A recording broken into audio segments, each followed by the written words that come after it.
Personal finance feels like it should be complicated. Budgets, credit scores, interest rates, index funds, retirement accounts. It's a lot of vocabulary thrown at you all at once, usually right when you're already stressed about money. Here's the truth. Personal finance isn't about knowing everything. It's about doing a small handful of things in the right order on repeat. Today we're covering exactly what those things are, and just as importantly, what order to do them in so you can stop feeling behind and start actually making progress with your money today. Before anything else, you need one honest number, what comes in every month and what actually goes out. Not a rough guess, the real number, pulled from your bank and card statements. Most people don't have a spending problem. They have a visibility problem. They genuinely don't know where $600 or $700 a month is going until they actually look. You don't need a complicated budgeting app to start. A simple list of income minus every category of expense, updated monthly, is enough. You cannot fix what you can't see, and this single habit is the foundation everything else in this video builds on. Once you can see your numbers, the very next move before investing, before extra debt payments, is a small emergency fund. Not a full 6 months of expenses yet. Just enough to cover one real emergency. A car repair, a medical bill, a month without a paycheck. A starter goal of $1,000 is enough to stop most financial emergencies from turning into high-interest debt. Skip this step and invest first instead, and the first flat tire or broken water heater undoes months of progress because you'll put it on a credit card instead of paying cash. This fund is what makes every other step in this video actually stick.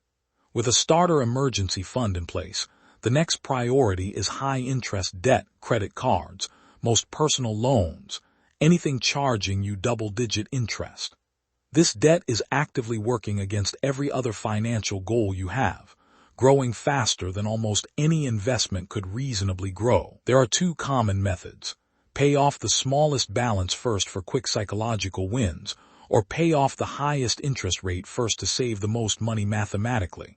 Both work.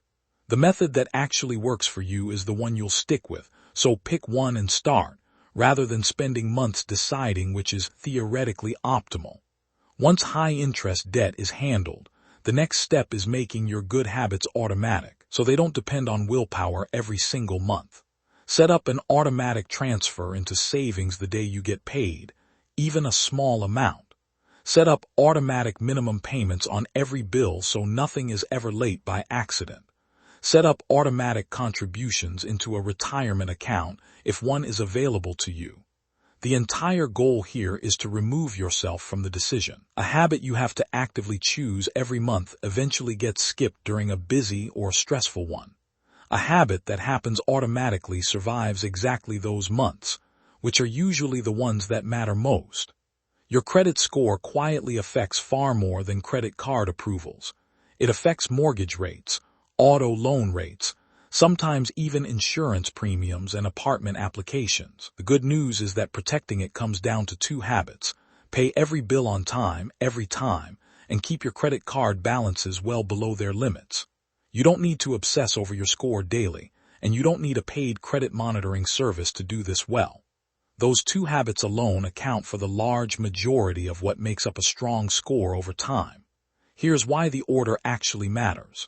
Emergency fund first, because without it any setback becomes debt. High-interest debt second, because it grows faster than your other goals can outrun. Then automate savings and investing, because consistency beats intensity over the long run. Credit habits run alongside all of it quietly, the whole time.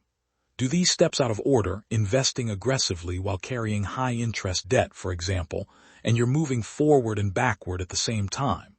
None of this requires a finance degree. It requires knowing your real numbers, a small emergency cushion, paying down high-interest debt, automating the rest, and protecting your credit along the way in that order. Pick whichever step you're not doing yet and start there today. That's genuinely the whole plan.